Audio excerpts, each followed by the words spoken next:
Baldardın 5-ci akısı. İ'anetuhum alel hayri.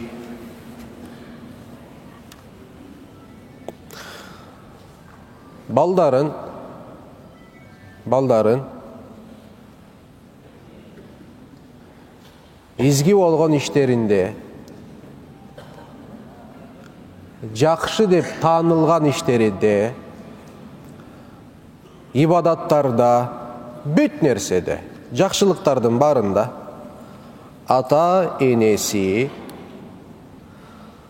ballarına jardam berүүsü mildet bolup esептелет. Бұл сөзді қандай түшүнөбүз?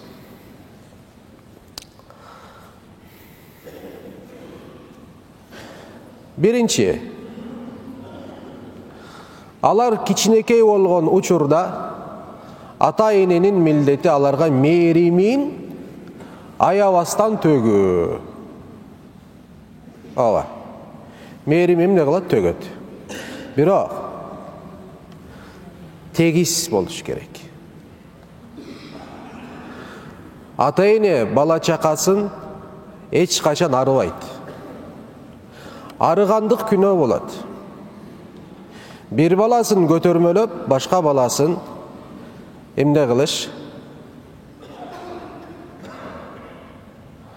Анын даражасын тигилердин алдында ылдыйга түшүрүш, аны жемелөө, аны жамандоо.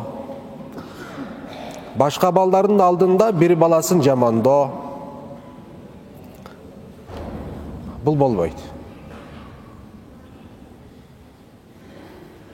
Акыл эстүү ата эне мындай кылбайт эч качан. Ооба, сенин 5-6 балаң бар. 5-6 балаң ичинде бирөө сенин жүрөгүңө дагы эмне сүйкүмдүүрөөк болушу мүмкүн. Дагы жакшыраак, көбүрөөк жагышы мүмкүн, сүйүшү мүмкүн, дагы көбүрөөк. Андан пайгамбар дагы эмне болгон жок? Сакталган жок. Ооба. Yusuf aleyhisselam. Yusuf aleyhisselamdın atası. Yusuf aleyhisselamdın satılууsu, kudukka түшүүсү, үй бүлөсүндөн жылдап ажыроосу, зулумдук көрүүсү, зынданга түшүүсү, булардын баары эмне себептен болгон билесиздерби? Якуб алейхисселамдын ашыкча болгон Юсуф алейхисселамга сүйүүсү болгон. Жана бул сүйүүсүн эмне кылбай, жашырбай башка балдарда көргөзгөндүгү болгон. Ошончолу көргөзүп койгон Якуб алейхисселам башка балдары кызгана баштайт дагы Юсуфту эмне кылыш керек? Өлтүрүш керек деген чечимге чыгарыштыбы? Ооба, чыгарышты. Ачыңыздар Юсуф алейхисселам жөнүндө Юсуф сүрөсү бар. Yusuf сүрөсүн баштан аягына чейин окуңуздар. Мен өзүм үчүн эң чоң сабак Юсуф алейхисселамдын окуясынан сабак. Кай сабак болду? Демек, Якуб алейхисселам bir баласын катуу сүйүп, эмне болду? Ошондой бир сыноого душар болду. Эң аягында Якуб алейхисселам: "Эй Раббим, мен түшүмдүм катамды" деп Алла Таала кайрылат, билесиздер, а? Мен түшүндүм. Мен анчалык Юсуф деп айтпаш керек элем дегенде, Алла Таала Юсуф алейхисселамды Якуб алейхисселамга эмне кылат? Кайра кайтарат. Болду, сыноодон өттүң, ал Юсуфуңду дейт. Берди Юсуфту Якубка. Ооба. Биздин ала турган сабагыбыз, ооба, балаңды, bir балаңды көбүрөөк жактырышың мүмкүн. Сен ал сага характер жагынан көбүрөөк окшойт, түс жагынан көбүрөөк окшойт, сага жакыныраак болот, туурабы? Ошондой нерсе болушу мүмкүн. Бирок эч качан башка балдардын алдында сен аны көбүрөөк сүйө турганды эч качан көргөзбөйсүң. Жемелөө башка балдарды, алар жөнүндө ар кандай сөздөрдү сүйлөө, бул такыр эле туура эмес болгон бир иш аракет болуп эсептелет. Эмне десеңиздер, аягында өзүңө кайтат.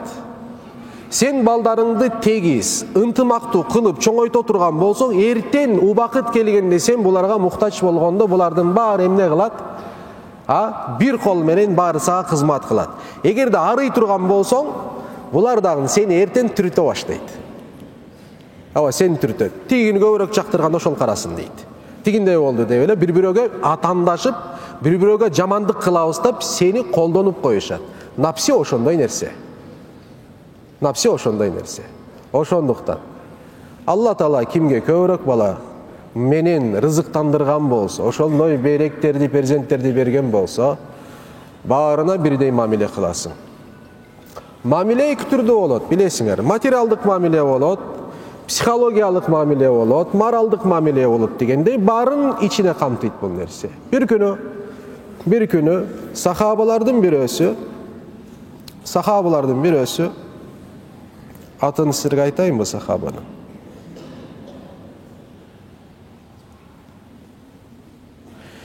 Ан-Нуман ибн Башир деген сахаба айтат. Мен кичинекей маалымда bir күнү атам дейт мени колунан кармап туруп, жетелеп туруп Hazreti Пайгамбарга алып бар дейт. Hazreti Пайгамбарга айтты: "Я Расулаллах, сен күбө болгонуң, я Расулаллах." Пайгамбарга күбө бол деп суранып атат. Сен күбө болгонуң. Бул Нуман балама мен мынчалык байлыгымды ажыратып бердим деп айтты дейт. Hazreti Пайгамбар айтты: "Буга ажыратканыңдай башкаларга да ажыраттың десе, жок десе, анда менден башка күбө изде" деп айтат Hazreti Пайгамбар. Сен дейт, өзүңө адилеттүү мамиле каалайсыңбы десе, ооба каалайм деп айтат дагы, анда балдарыңа да ошондой адилеттүү мамиле кыл деп айтат. Сен белек бергенде бала чакаңа баарына тегиз белектерди. Бирөөгө белек алып келдиңби, экинчи балаңа да белек алып бар. Bir günü Hazreti Peygamber aleyhissalatu vesselam bir sahabanı көрөт дагы, bir sahaba bir balasın tizesine oturguzat дагы. Evet, ikinci balası жерде турат. Hazreti Peygamber aytты: "Adilеттүү мамиле кыл" dedi. Бирөөнү тизеңе көтүрдүңбү, экинчине тизеңе отургузуш керексиң. Бирөөнү öptүңбү, экинчине öpүш керексиң. Бирөөнү башынан сыладыңбы, экинчисин сылайсың. Сен аталык, энелик милдетиң ошол. Болбосо, ошондой кылбасаң ким болосуң? Туганым. Ошондой кылбасаң ким болосуң шариаттын көзүндө?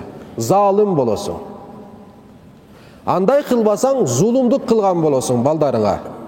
Алла субхана ва таала Куранда: "Инна Аллаха ла юхиббу залимин." Алла Таала зулумдук кылгандарды жактырбайт. Бала чакаңа кандай зулумдук кыласың? Бала чакаңа ар түрдүү зулумдук кылышың мүмкүн.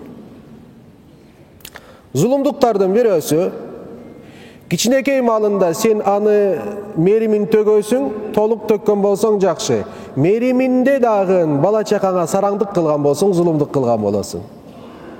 Чоңойгондон кийин аны баягы кичинекей балаң сыяктуу кабыл алып туруп, ошондой мамиле кылып атсаң, зулумдук кылган болосуң.